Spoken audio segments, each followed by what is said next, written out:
And not just guys that are redshirt, but guys that aren't playing much, like a Trey Lamar last year. You know, I mean, he was a guy that wasn't playing a whole lot of linebacker, but you know, he was getting a heavy dose of it every day, and just, you know, so just trying, you know, the coaches do a good job of finding different ways to engage their players and kind of meet them where they are. Because sometimes you get into meetings and, you know, you're kind of up here, and you got your veteran guys are up here, and you're putting in a plan, and you're busy and you're focused, and sometimes you forget this kid down here, he's just not there yet, and he's just kind of getting further and further behind. So sometimes as a coach, you gotta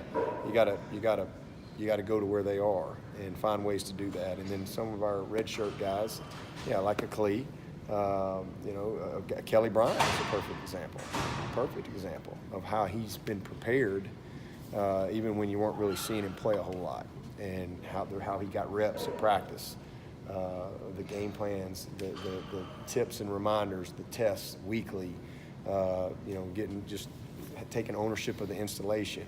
All those things build up, and you know, it's a young player like a Le'Anthony Williams, you know, that nobody knows about. He's not playing right now, but here's a kid that is getting better. A Chandler Reeves, man, this kid has made a lot of progress. You know, I say that name, and I was like, who is that? You know, I don't know who he is, but you'll know who he is. I just see, you know, how they stay engaged, taking opportunities when we get into some of our competitive stuff to get them some reps. That adds up over the course of a year. Andy Staples, Sports Illustrated, said on radio earlier today that you just have a switch by the slide where you just flip it and you turn into destroy everything championship mode.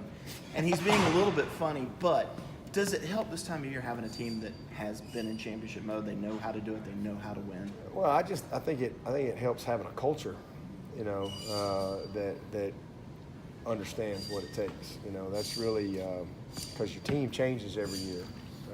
But if you do a really good job and really nurture the culture of your program, you know, that can kind of transfer. But the leadership of our team, there's no question when you've got guys that have been there and have experienced big games, you know, they understand that it's just kind of what we do. You know, I mean, every week is a big game. If you come to Clemson, I don't care who we play, it's going to be the biggest game of the year. Because we're Clemson, and you know, we've won 81 games in 7 years, so that's a lot of games. So trust me, when we line up to play, you're going to get every opponent's best version of themselves every single week, maximum juice, maximum energy. And so from our standpoint, our guys just understand that, and so we just try to get ready every week. We don't really vary how we get ready very much at all.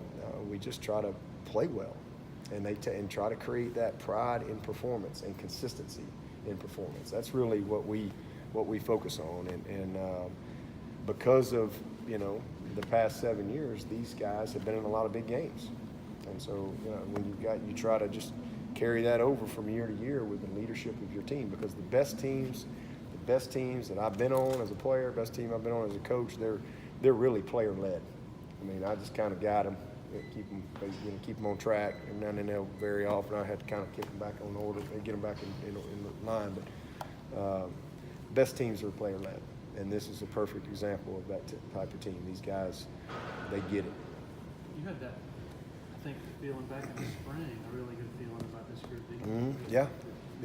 Just the chemistry, the accountability. I think I told y'all this. This team, it's weird to say because you're coming off a national championship game, and you know, and everybody, but this team had a little edge to them. Had we had everybody back from that same team, I might have had to handle them a little differently. But all I did was spend all spring and all summer talking about who wasn't here, and like I said, we're a really talented team, but a lot of unproven guys. But guys that were recruited to come here to be good players that just really hadn't had a lot of opportunity yet.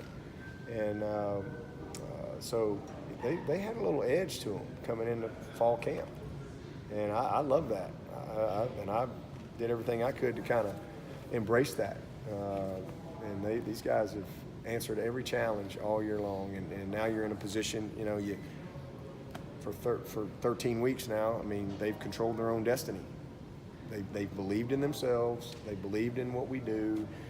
They believed in each other, and regardless of anything else, and they've been in control of their destiny all year. And after 13 weeks, they're still there. So there's really only 4 teams that control their destiny, right now.